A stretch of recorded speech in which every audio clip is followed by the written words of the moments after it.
Have you ever seen someone you know become terrifying? I know a girl whose mother had a boyfriend before getting married. They were a perfect match, but for various reasons, they couldn't get married in the end. Later, her mother married her father, and her father always harbored resentment about this. When she was 7 years old, her biological father began to sexually harass her, and her mother chose to endure it silently. This continued to happen. When her mother was at home, her father would behave relatively normal, but when she wasn't there, the girl would endure various forms of physical and sexual abuse. Eventually, her mother couldn't bear to see her daughter crying and suffering every day, so she decided to divorce her father. They thought their lives would be happier after the divorce, but it turned out to be the beginning of a nightmare. Due to the added burden of raising a child, the mother could only find a low-paying job. Meanwhile, her father became an alcoholic and continued to harass both the mother and the daughter. He would break the windows of their house in the middle of the night, spread rumors at the mother's workplace, and even physically assault the girl at her school gate. When someone reported him to the police, he would say, "She's my child, and if she doesn't listen, I have to educate her." The police could only bring the girl's mother back home. They had no other choice. He caused all this chaos simply to force the mother and daughter to accept his demands for reconciliation. The young girl was only 15 years old, going through the turbulent period of adolescence, and she had to endure such circumstances. She became mentally disturbed, suffering from anger and impulsiveness. One day, when her father caused another incident, she grabbed a knife and ran after him along the street. Fortunately, she didn't harm anyone, but she ended up smashing a door and leaving the knife embedded in the wood. The police, relatives, bystanders, and even neighbors all labeled her as unfilial and insane, believing the twisted version of events presented by her father. In a fit of rage, she decided to commit suicide. Despite being in critical condition, she survived.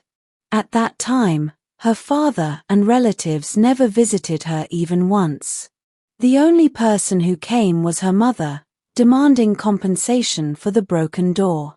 10 years later, the girl was 25 years old, graduated from university, and started working in an office.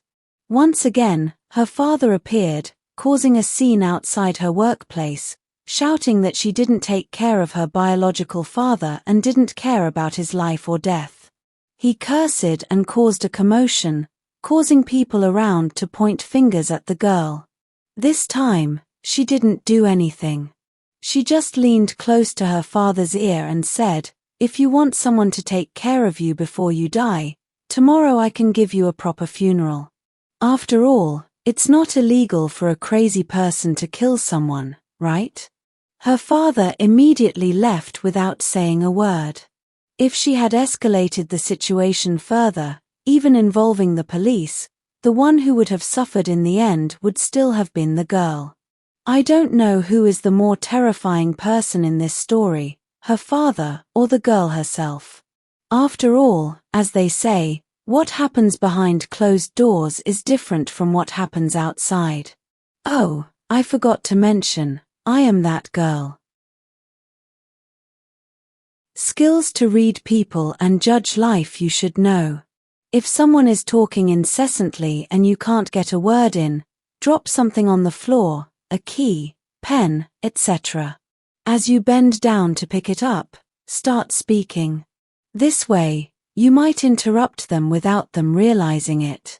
If someone constantly comes to your desk and bothers you, keep talking to them, but at the same time, stand up and walk towards their desk. There was a boss who was really good at doing this. He would lead you back to your desk, and you'd wonder how you got there. In a group laughing together, each person will look at the one they like. If someone is angry with you and you remain calm, they might get even angrier. But afterwards, they'll feel ashamed. Before an interview, arrive a bit early and chat with a stranger outside for about 20 minutes. This will make your brain feel familiar with the place, making you more confident. If you suddenly think about a humiliating incident from N years ago, stop and think about someone who witnessed it.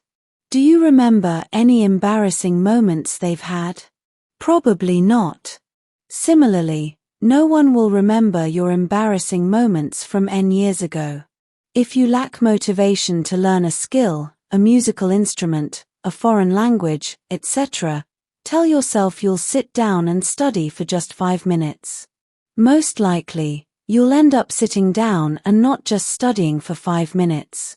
And even if you only sit for 5 minutes, it's still better than doing nothing.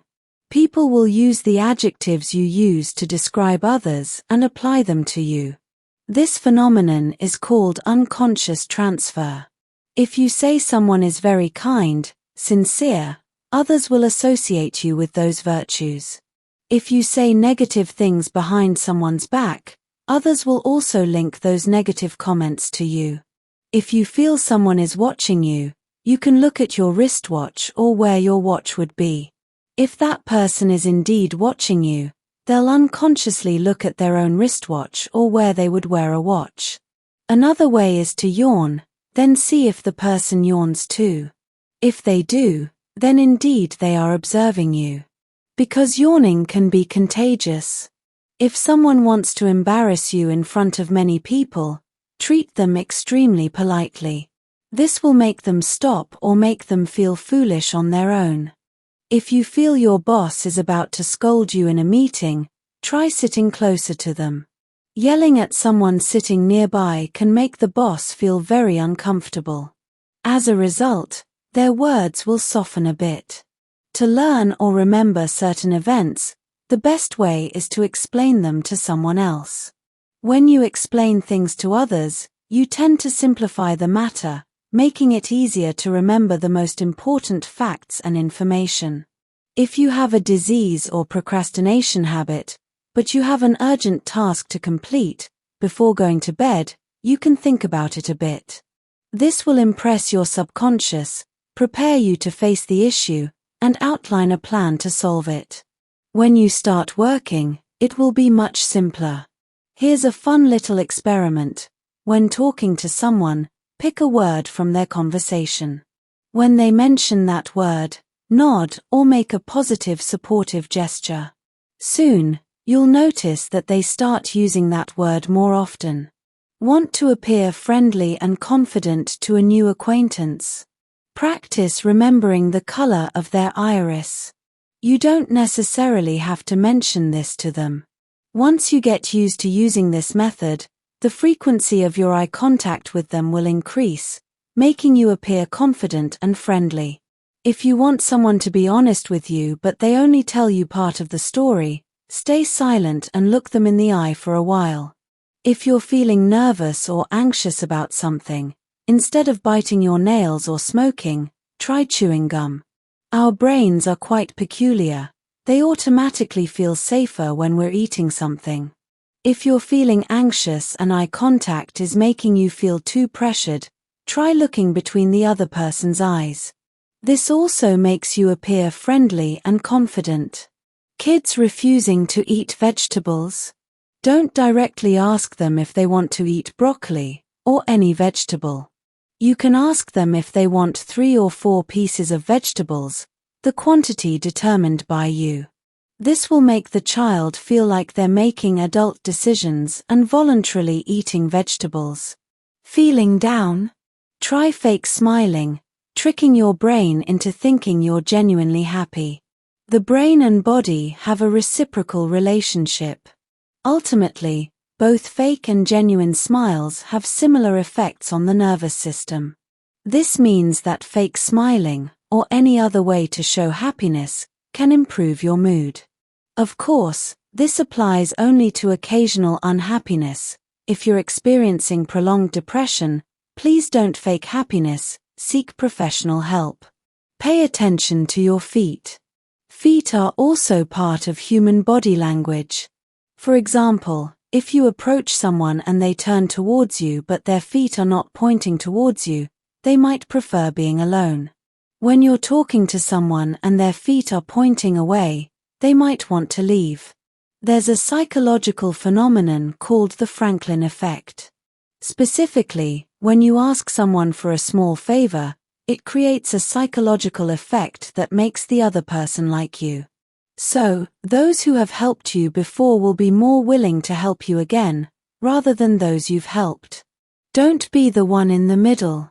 When going for an interview, try to either be the first or the last interviewer. Because people tend to remember the beginning and end better. Those in the middle tend to be forgettable. Regularly test your memory of objects around you. Look around once, then close your eyes and imagine the objects around you. Open your eyes and see how many objects you remembered and what you forgot. This way, you can train your memory and imagination. If you're looking for something, try scanning from right to left. Because if you look from left to right as usual, your eyes will automatically skip over something. Looking in the opposite direction is more tiring, but you may notice more details. If you ask a question and hope the other person might agree with you, when you speak, gently nod. This is called the mirror effect in psychology, and if you send positive signals, people are more likely to agree with you. Going through experiences that increase heart rate will make the other person feel excited about you. Obviously, you still need to have common ground, which you can gradually cultivate. If the other person only sees you as a friend but you want more, you can try doing activities together like exercising, watching horror movies, or riding roller coasters, etc. Because during such times, the other person's heart beats faster, and their brain will associate the feeling that adrenaline-inducing activities bring with you, thinking that it's because of the intimate actions between the two of you. If you want to calm someone down, you can express empathy with them, then slowly use de-escalation techniques to describe. I understand why you're angry. You have every reason to be angry. This world is truly frustrating. They will receive the sense of sympathy they want while also receiving the easing of anger and becoming gradually calm. Van Gogh once said, "If you hear a voice within you say you cannot paint, then by all means paint, and that voice will be silenced." Your thoughts largely influence your behavior. If you recognize the thoughts in your head but still take action, the results will begin to change. Never believe what someone says. Look at how they act. That's the eternal truth. Young people who achieve high positions are often very good at disguising themselves. Either they are especially talented, or they are especially cunning. In short, it's certainly not as simple as what you see. You might think some people speak to hurt others because they have low EQ, but you're wrong, they just don't respect you. They wouldn't do that to someone important to them. Traveling with someone for a few days can reveal their character, especially through trivial matters like splitting bills, cleaning up garbage, and how they treat strangers. Hot-tempered people often grow up in an unhappy family, but regardless of their family circumstances, they are still cheerful and optimistic. Then obviously their mentality is strong enough to escape the bad influences from the family. Such people are worthy of being lifelong friends. Women who don't wear makeup usually don't care about what others think about her or haven't met the person she likes yet. Beautiful girls always have a bit of arrogance and superiority in their demeanor, even if they disguise it very well. They have felt the advantages of their appearance since childhood, so their mentality will always be somewhat different. Insecurity and self-love usually appear on the same person. Those with a strong mentality tend to lean towards confidence rather than being stuck in between two extremes. People who eat a lot usually don't harm others, because they are busy looking for food, not thinking about harming others. Having a high level of education does not mean having a high level of self-cultivation. Perhaps they just have some skills in exams.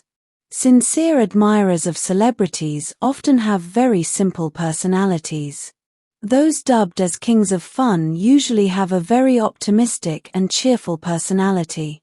There are two types of people better than you. The first type is completely different from you. The second type has a lot in common with you.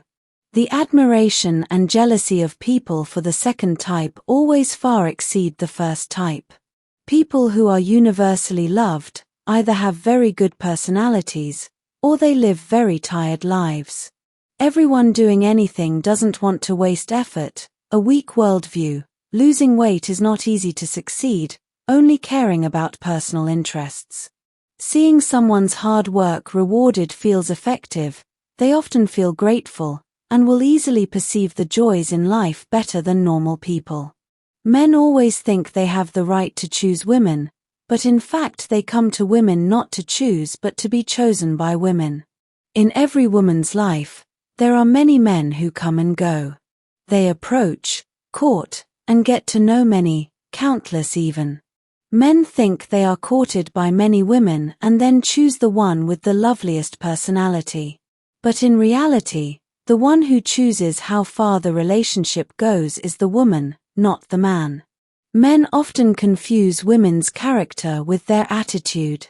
They don't realize that a woman's behavior is not determined by her character but by how she feels towards the man in front of her.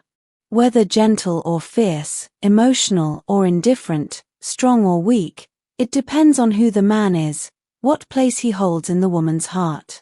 Men may confine women in a marriage with a ring, and women may be bound by responsibilities, but don't be delusional. Women are only bound by duty, but their hearts, despite having a husband, are still completely free. Women can love their husbands, take care of their husbands, but they can also get tired of their husbands and sometimes want to get rid of their husbands like second-hand goods. So don't think that once you're married, you can speak rudely. And don't think that once you're married, you don't need to conquer your wife's heart, or maintain an image with your wife. Even if the wife is a mother hen, old, or ugly, she is still a woman who needs to be treated gently, cared for, and loved. Men often think that women are money hungry, especially beautiful women. Tall women often associate with tycoons because of that. It's true that women like money, but it's the money of the man they love or the man who is capable. Money is not just material, it is a measure of the man's ability. Poor guys who are rejected often blame women for being money hungry, because money is the meaning of dependence. But actually, money isn't what keeps women, it's the ability to earn money, the ability to control life, the ability to keep them in a peaceful life. Love can be very beautiful, but happiness isn't woven from just love, it must have stability, peace, and trust. And there's no fool among rich men. Most of them are intelligent, knowledgeable, talented, and resourceful. Without those qualities and just having money, they're just arrogant idiots, can never become gallant knights. Smart women never love fools. So, don't blame women for being money hungry, blame yourself for not being capable enough or not making enough effort to win the heart of a woman. If you want to conquer a woman, you also have to prove that you deserve it, not let them worry about the uncertain life outside.